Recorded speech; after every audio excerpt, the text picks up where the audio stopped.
नमस्कार मु प्रत्युषा आपण मानक पई ने आसीछि एक दुख भरा कहानीटीर नाम मनीष पणिया। हने प्रतिदिन चरिबाकू जाए माँ सहित रेलवे रास्तार आर पाखरे थिबा पड़िया को संध्या पूर्व फेरी आसती दुहे। दिने दुहे चरिबाकू जाइथांती हठात कलाहांटी मेघ घोटिगला। बसा हेब जानी माँ एवं हनी घर मुहाले तर तर होई। एही समय ट्रेन टे माड़ी आसुଥାଏ क्षिप्र बेगरे। माँ रेलवे रास्ता पार हो जाए किंतु पछाई रही जाए हनी।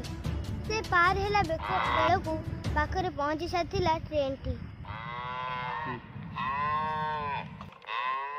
आखि पिछला के ट्रेन टी अदृश्य हो गला किंतु हनी हरई बसला तार गोड़। जंत्रणा छटपट होता से माँ दौड़ी आसी चाटी पकाइला ताकू। दुख कथा कहबाकू माँ दौड़ी गला मालिक मानिया पाखकू। हमा हमा करी मानिया को कहीगला सब कथा हेले काहू बुझीब मार वेदना को। हनी अंडीर बछड़ीटाए भल पैसा हेबो केउठी रहीगला भाभी खोजिबाकू बाहरी गला मानिया। खोजी खोजी पहुँची गला रेलवे लाइन पाखरे। सेठारे हनीर अवस्था देखि से बुझी पारिला एइटा को नेले अଯଥା खर्च हेबो सिना किंतु लाभ किछि नाय।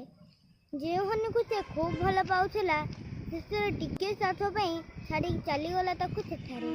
अत्यधिक रक्तचाप हनी आखि बुझीदेला सेठी हेले मृत्यु पंजन से लुह गड़ाई भाबुए मानियार मनीष पणिया को सतरे मनीष केड़े स्वार्थपर। एहीपरि भल भल गप शुणिया को आम चैनल को सब्सक्राइब करंतु।